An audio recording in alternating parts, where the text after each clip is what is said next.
You're also allowed to appoint 3 members to the school board, the chair of the school board, and 2 members. You have done that. There is now some pushback from members of the Hispanic community who said, how could a liberal like Rushern Baker, a guy committed to diversity like Rushern Baker, not notice that 23% of the children attending his schools are Hispanic?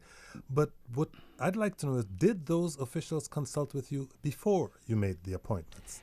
You know what they did? Senator Ramirez, who is my senator and is doing a great job, certainly was in my ear about, we want to make sure there's representation on the school board. My promise to him is there should be, and we need to do that.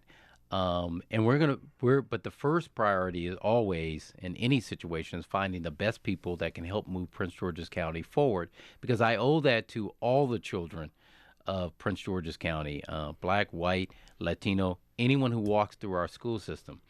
And so we picked, of those 3 people, the best candidates we saw. We had 160 applications come in. Some of them were like the best people we'd ever seen.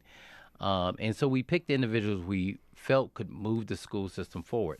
It doesn't mean that there shouldn't be greater diversity on the school board.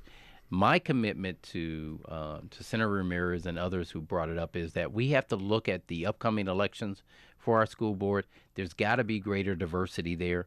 I'm certainly committed to that. But there's got to be greater diversity within the government as a whole. We talk about second terms and things we have to do. We've got to do a better job of that, because the richness of Prince George's County is our diversity. And so that should be reflected in the government. I think I understand that you said you were taking the best possible candidates you could find for these appointments.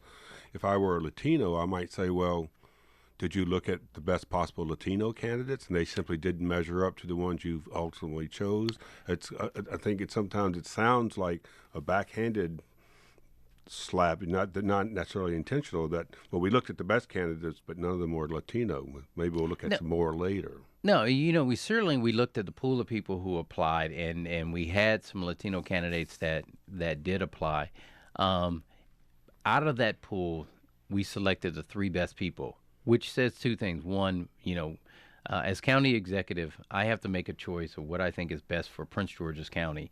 But it also says there's work to do. I mean, clearly the pool of applicants that we got in should have been greater than what I saw. So that means, and that's not, and I think that's why Senator Ramirez's comments were legitimate.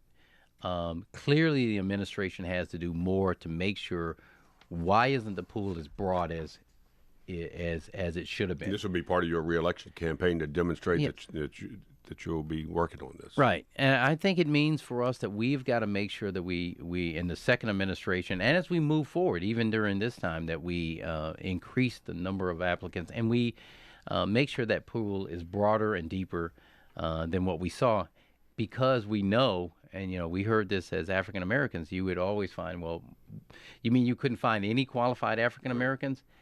That means the pool that we're looking at doesn't include everybody. So that means our reach into the Latino community isn't as broad as it should be, and we've got to change that.